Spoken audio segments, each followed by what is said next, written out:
My goodness, were we ever treated to a special goal from Patrick Schick?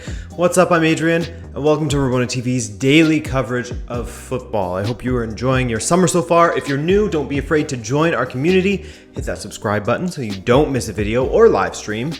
Shall we begin?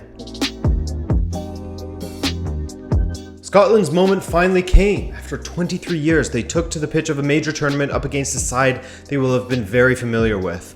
The Czech Republic, or Czechia, as they have asked to be called for short. Not many people are jumping on the Czechia train yet. Don't hear it too often.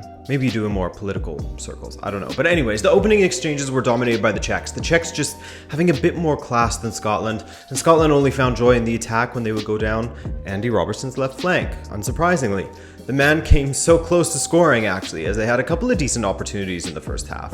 This was pretty much true throughout the entirety of the match, though, that theme of the left being where they found joy. Most of their attacks that led to some sort of chances, or at least a decent ball into the box, came through Robertson. The Czechs look great out there. Soufal and Souček looked just as solid as they had all season for West Ham, while Patrick Schick was threatening throughout. Schick isn't really a striker that gets me going, you know what I mean? In club football, when I see his name in a starting 11, it doesn't typically get my pulse racing, but in international football, he's been fantastic for Czechia. The ball in from Soufal was fantastic also, and the glancing header from Schick was just as impressive, giving the Czechs the lead that they deserved in Scotland. Scotland went a bit flat in the first half. No doubt conceding right before the half would have made it all the more difficult for them mentally. To be fair, they gave it a good go in the second half, however. A great improvement from them, but the Czechs, they just had too much quality, both in defense to snuff out plenty of attacks before they became a problem, and going forward as well. And speaking of quality, the strike from Schick was just ridiculous. I mean, look at this image. The ball ended up in the back of the net from this. Now, there's going to be some that are going to try and discount the goal, saying that Marshall was caught out. It was an extremely fast change of possession from a failed attempt at goal from Scotland.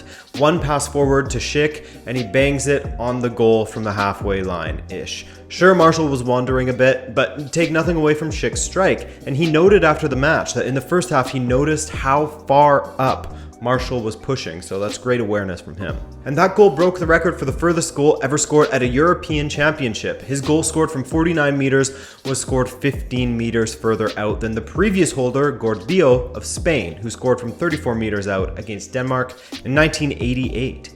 Scotland had a bit of pressure toward the end, but nothing that the Czechs couldn't handle. 2-0 from them, and looking like they could provide issues for both Croatia and England. Man, I couldn't stop thinking of my time in Czech Republic, dreaming of eating some koleno, man, with some beer that's cheaper than water. Ugh.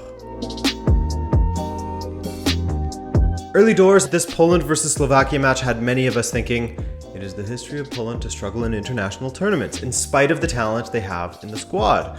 Also, I think a lot of us would have been impressed with the Slovakian side. Duda, Hamšík, Mack all did extremely well against Poland early, with Mack as the catalyst to the go-ahead goal against Poland in the 18th minute. Great run from him, his strike deflecting off of Glick, off of the post, and off of Szczesny and in. An own goal, but all credit to Mack. That great run he had. Shout out to Szczesny for the unfortunate record of becoming the first goalkeeper in Euros history to get an own goal credited to him. That's really surprising, if you ask me. For Poland, they looked poor in that first half. The space between Poland's defense and the attack was far too big for my liking at times, with their central midfielders not getting up the pitch fast enough to join the attack, leaving the likes of Lewandowski with few options. I mean, how many times did he have to hold up the ball and then pass backward, allowing Slovakia to get back into position? Until the second half, that is, when Poland looked way better in the attack, working their way down the left, sharp movement and more numbers going forward, Rybus looking lively and pulling the ball back to Linetti. Not the cleanest of strikes by any stretch of the imagination, but he won't care. And the fact that he was constantly making those runs into the box is the impressive part, the more important part.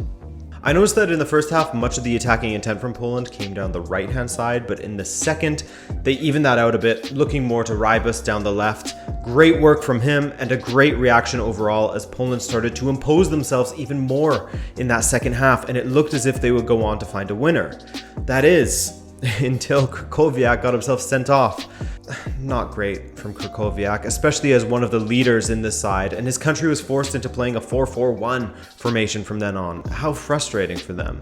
Your team is really dominating this match, and suddenly you're on the back foot. Not to mention, he'll now be unavailable for the match against Spain. And then Milan Skriniar, who had been fantastic all match at the back for Slovakia, bulleted a strike into the bottom corner to put Slovakia ahead and immediately punish Poland for Krakowiak's mistake. Hard to judge Lewandowski off of a performance such as this one, playing the latter half a man down, but my goodness, did this tweet ever make me laugh. Lewandowski without Muller. Good stuff. Poland had some close calls at the end in which they nearly drew level from, but Slovakia ultimately held on against all, well, maybe not against all odds, but against most people's expectations, I think it's fair to say. Mind you, you factor in what I mentioned earlier, how Poland often choke in big tournaments. Maybe not a surprise after all. Spain versus Sweden from Seville, where the visiting side comes into this one on a 5-match winning streak across all competitions, friendlies, etc. For Spain, they started the 18-year-old Pedri, making him the youngest player to represent Spain at the Euros, and he looked very comfortable, just as he did in his first season with Barcelona. In fact, the average age of Sweden was 30 years and 74 days, while the average age of the Spanish starting 11 was 25 years and 168 days. A team in transition versus a team that is, a team in the true sense of the word. The Swedish sides under Anderson have played as a unified bunch and are very, very difficult to beat. Death, taxes, and Morata missing a great opportunity. Some things will never change, but at least, as per usual, I guess, at least he was contributing greatly in other parts of the pitch. His press was relentless, winning balls in Sweden's midfield, but at what point do his misses become too costly and they start to outweigh the good that he brings? It's a difficult call, but I would start Moreno myself. Olmo also had a great opportunity. Isaac had an extremely close call against the run of play that came off of the post and Llorente. And by against the run of play, I really mean it. Spain had 91% possession at one time, but it wasn't the tiki-taka of old that was boring to some people. They were far more direct, cutting through that Swedish 4-4-2 at will in the first half, but not so much in the second. At times, it almost felt like Spain were tiring themselves out with all of the passing, as opposed to their opposition. Sweden were so rigid in their shape, they barely had to hustle. And in the second half, I think that showed a bit, as Spain really saw their energy drop off. And from some nice footwork from Isaac, he found Berg at the back post and he fluffed his lines. Offside flag was up anyway, but still, nobody was interested in goals at all in this match.